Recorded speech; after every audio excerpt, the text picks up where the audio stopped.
Welcome to the Reimagine Healthcare podcast. I'm your host, Noah Volz. Last episode, we talked about how medical debt forms in Southern Oregon, how a routine ER visit for stomach pain turns into $6,000 in bills, how 13,800 families in our region are carrying an average of $3,800 in medical debt, even though 78% of them had insurance when the bill was generated. Today, we're going to talk about what happens next, specifically what happens to your housing. Because here's what I didn't fully understand until I started digging into this data. Medical debt and housing instability aren't just correlated. They're directly connected. And in Southern Oregon's absurdly tight housing market, medical debt is one of the fastest paths to being unhoused. Let me give you the headline number first. Families with medical debt are 2.8 times more likely to miss rent or mortgage payments than families without medical debt. Not a little more likely, almost 3 times more likely. And here's the thing about Southern Oregon's housing market right now. We've got a 1.2% rental vacancy rate. For every 100 rental units, there's only one available. Landlords can be incredibly picky. They run credit checks. They reject anyone with collections. They require income at 3 times the monthly rent, which means that once you miss a couple rent payments because you're trying to pay medical bills, once you get evicted, you're not finding another place, not in this market. So today, we're going to walk through exactly how a $3,800 medical bill becomes an eviction notice, and then how that eviction becomes long-term housing displacement or homelessness. This is the part where the arithmetic of poverty becomes crystal clear. Let's start with the basic math, because once you see it, everything else makes sense. Median rent in Southern Oregon, $1,450 a month. Average medical debt, $3,800. Relationship, $3,800 equals 2.6 months of rent. Now, most evictions happen after you're 1.5 to 2 months behind on rent. So that medical debt, that one ER visit, that one procedure, that's the exact amount that triggers housing displacement. But let me show you how this actually plays out in a family budget. Take a family earning $58,000 a year. That's right around median household income for Southern Oregon. After taxes, they're taking home about $3,800 a month. Here's where that money goes. Rent, $1,450. Utilities, $240. Food, $650. Transportation, $380. Insurance premium, $360. Childcare, $420. Phone and internet, $140. Add all that up. That's $3,640 a month, just for the basics. No restaurants, no vacations, no emergency fund building, no retirement savings, just survival. They've got $160 left over each month. That's their margin. Now they incur $3,800 in medical debt. The hospital offers them a payment plan, $250 a month. But remember, they've only got $160 in margin. The payment plan requires $250. That's $90 more than they have. So, what do? Option 1, pay the medical bills and short pay something else. Option 2, pay the rent in full and ignore the medical bills. Option 3, try to pay some of both and fail at both. None of these options prevent disaster.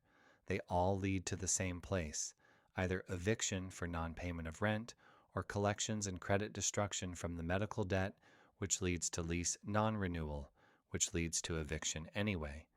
The arithmetic is impossible. The medical debt payment demand exceeds their available margin. There is no choice that avoids housing instability. Let me walk you through a real pattern that happened to a family in Grants Pass. I'm protecting their identity, but this story is typical.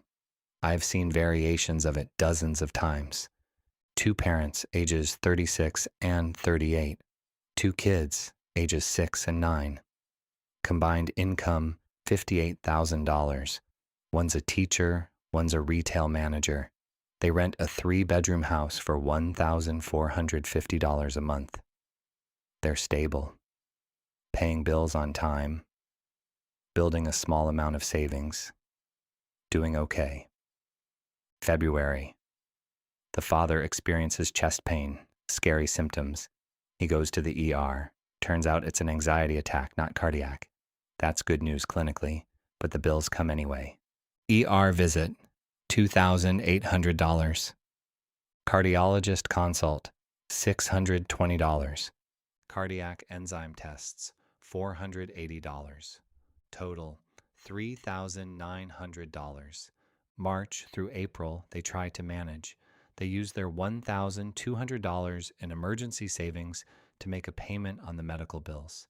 They pay $800 toward the debt.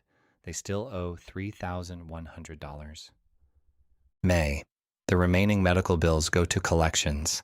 Collections agencies start calling.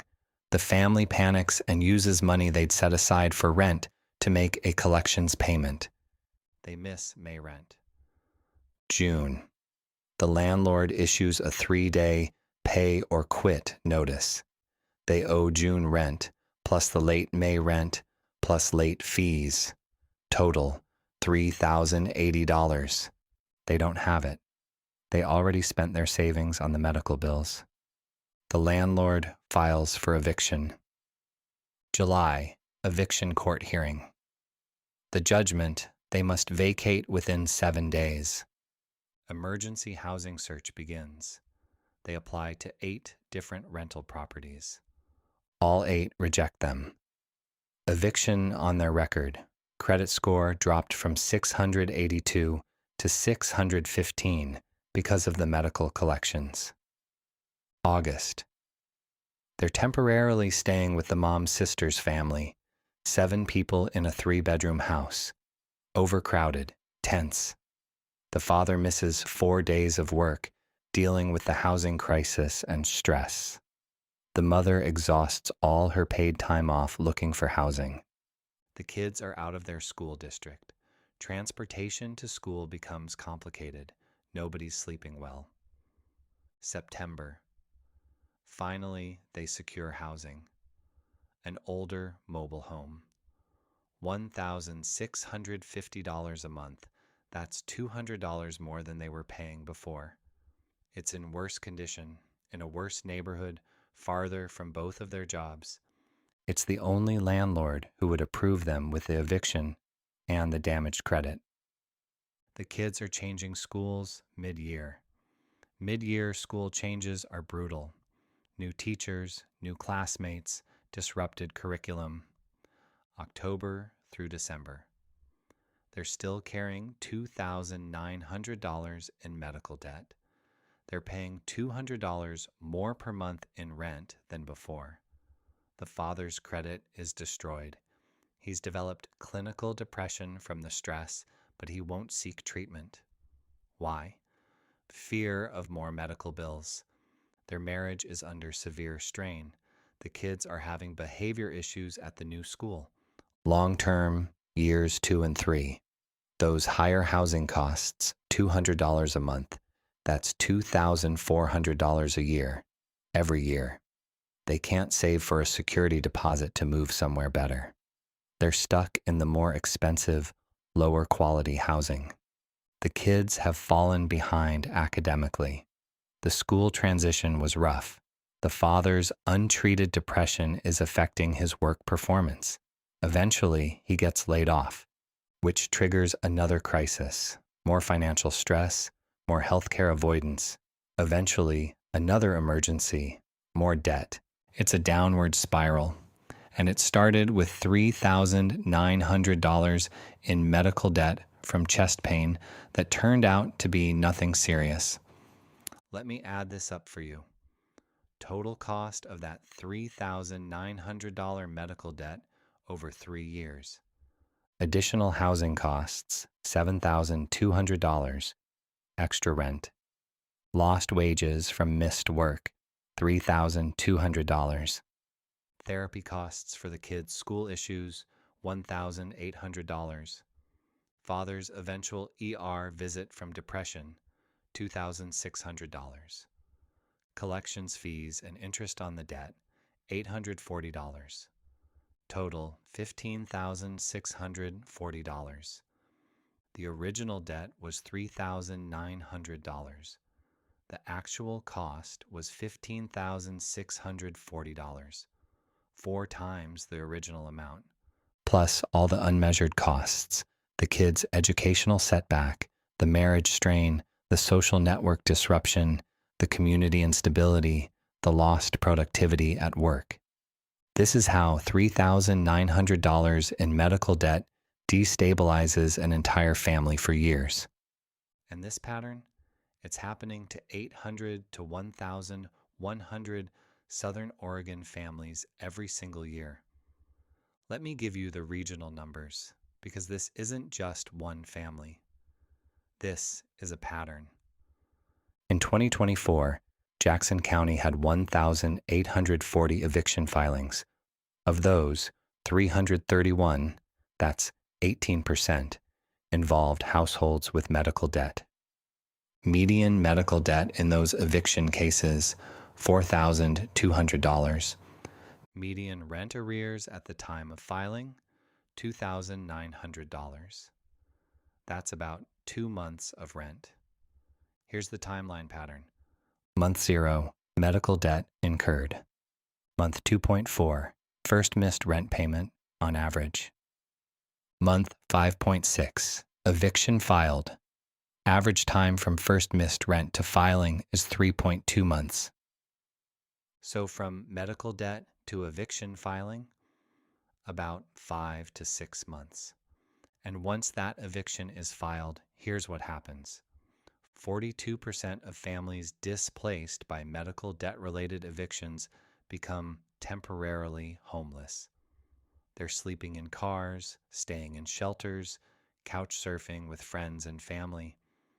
38% end up in substandard or informal housing, the only places that don't run credit checks or care about eviction records. 34% leave Southern Oregon entirely. They give up and move somewhere cheaper or back to family in another state. That's workforce loss. That's families ripped out of communities. Average time to secure stable housing after eviction, 8.4 months. Think about that. 8.5 months of instability. Children changing schools. Adults missing work. Savings depleted. Stress levels through the roof. All because of medical bills. In a normal housing market, say with a 5% vacancy rate instead of our 1.2%, medical debt would still cause problems, but it wouldn't necessarily cause homelessness. If there were more available rentals, landlords would be less selective. An eviction on your record wouldn't be an automatic disqualification. You'd have options. But in our current market, eviction equals disaster. Here's the comparison. At 5% vacancy, normal market, average time to find housing, 3 to 4 weeks. Impact of eviction on your record, moderate. Number of landlords willing to overlook poor credit, decent number. At 1.2% vacancy, crisis market. Average time to find housing, 12 to 16 weeks. Impact of eviction on your record, catastrophic. Number of landlords willing to overlook poor credit, almost none. Southern Oregon's 1.2% vacancy rate amplifies the impact of medical debt by about 4 times compared to what would happen in a normal market. And it gets worse because landlords know they can be picky. They're charging premium rents for people with problematic credit or rental histories. So even if you do find a place, you're paying more. The data shows families forced into housing after medical debt-related credit damage or eviction pay an average of $120 to $200 more per month than they were paying before. Not because they're moving to better housing, usually it's worse, but because they have no leverage. They take what they can get. That's an extra $1,440 to $2,400 a year, forever, because of one medical event. So, you've been evicted. Now what? Well, now you're trying to find housing with an eviction on your record, medical collections on your credit report, a credit score that's dropped 60 to 70 points, probably depleted savings because you've been using money to try to catch up on everything. You start applying for rentals. Most require credit score of 620 or higher. No evictions in the past 3 years. Income at 3 times monthly rent. First month, last month, and security deposit up front. That's $4,350 for a $1,450 per month rental. You don't qualify for 78% of available rentals because of the eviction alone. The other 22%, most of those reject you for the credit score. You're left with maybe 10 to 15% of the market, the lowest quality housing. The landlords who don't run background checks because their properties are so marginal they can't be choosy. And even those places often want larger deposits because you're high risk. So where do people actually end up? Some move in with family, multi-generational households, overcrowding, stress, strained relationships. Some rent rooms in shared houses, not family appropriate, but it's what's available. Some end up in motels, paying $1,200 to $1,400 a month for a single room with no kitchen. More expensive than an apartment, but motels don't run credit checks. Some end up in RVs or vehicles, trying to find safe places to park. Some end up on the street. And remember, 34% leave the region entirely. We're losing working families, teachers, retail managers, healthcare workers, construction workers, people who keep our economy running. They leave because medical debt made housing impossible. For families who weren't renting, families who owned homes or who were trying to buy homes, medical debt destroys those dreams too. Let me explain the mortgage qualification issue. Typical mortgage requirements: credit score of at least 620 for FHA loans, 680 for conventional loans. Debt to income ratio below 43%. Down payment saved. Stable employment history. Here's what medical debt does to that. Before medical debt, credit score 688. Debt to income 38%. Qualifies for a conventional mortgage. After $3,800 in medical debt, credit score 621, 67-point drop. Debt to income 42% if making payments on collections. No longer qualifies for conventional mortgage. Barely qualifies for FHA, if at all. And even if you do somehow qualify, your interest rate is higher, a lot higher. At 688 credit score, 6.8% interest rate on a 30-year mortgage. At 621 credit score, 7.9% interest rate. On a $350,000 mortgage, here's what that difference costs.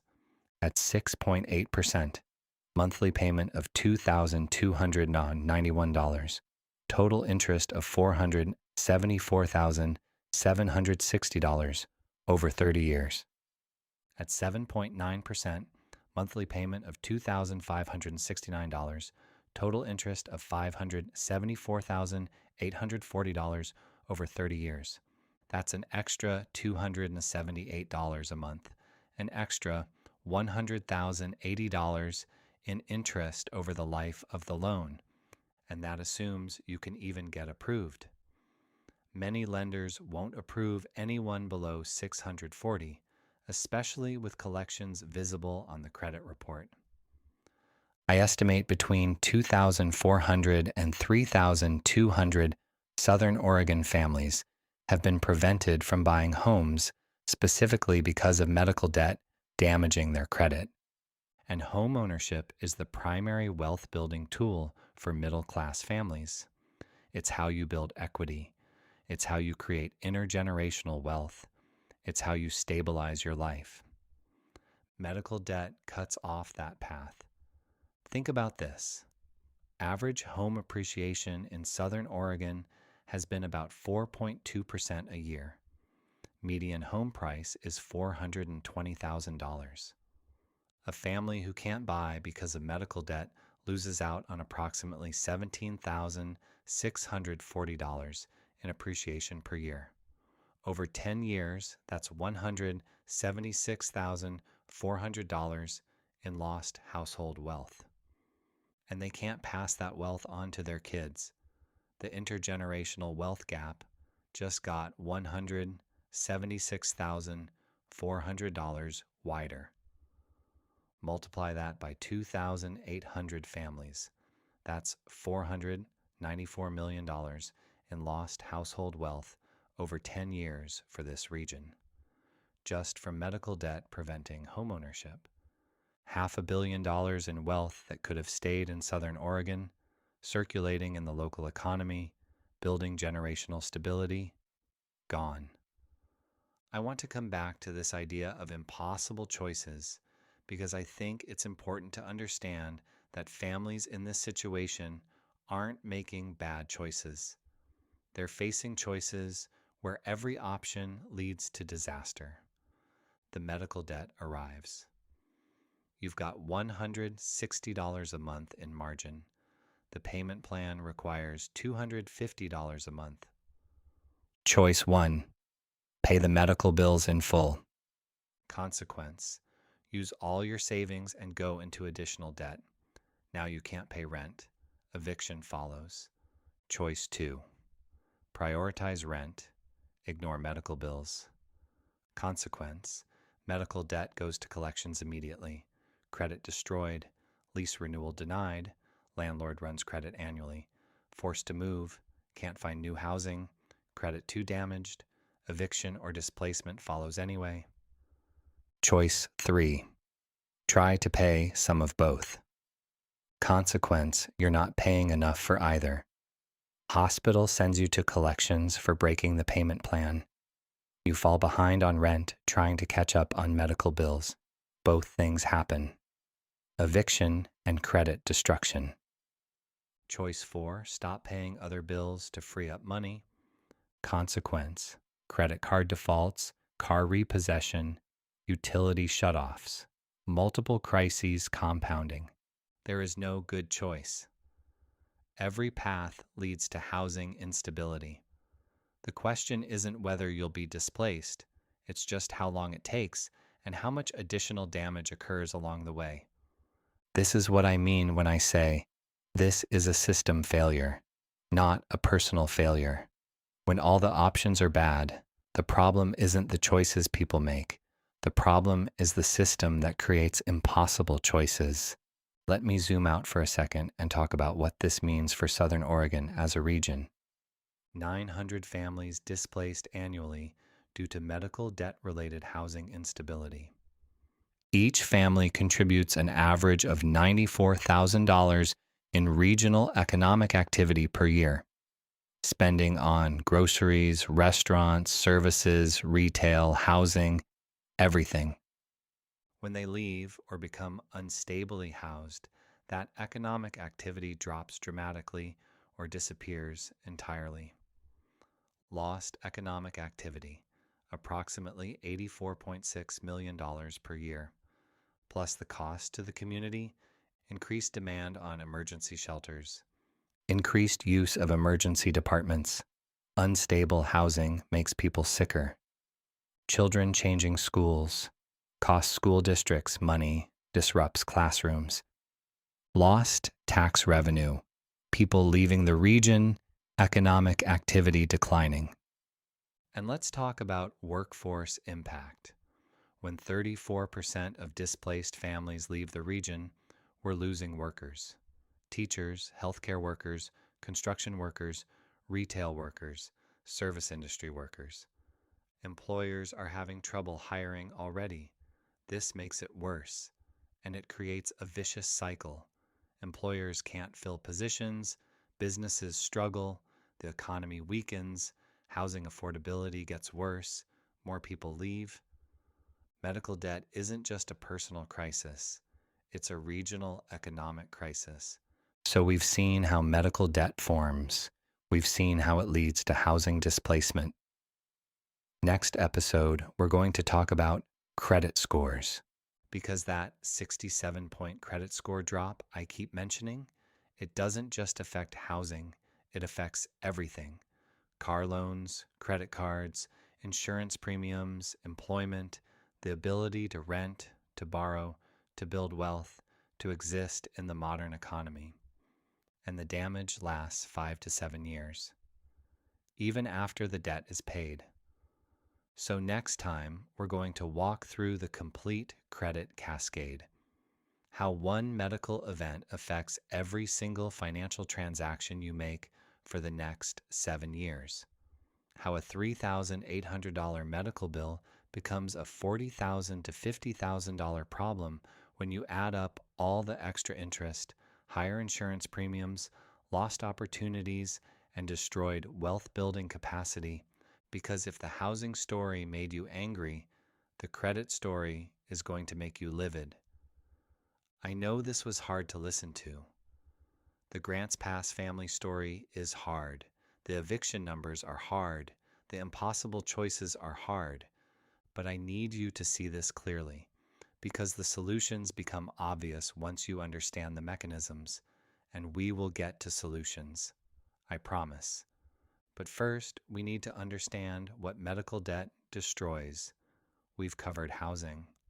Next is credit, then healthcare seeking behavior, then the hidden costs to employers, and then, finally, we'll talk about what actually works to prevent this. Stay with me. Sometimes I get things wrong. If you find errors or have comments, leave them below or contact me at www.reimagine-healthcare.org. Thanks for listening.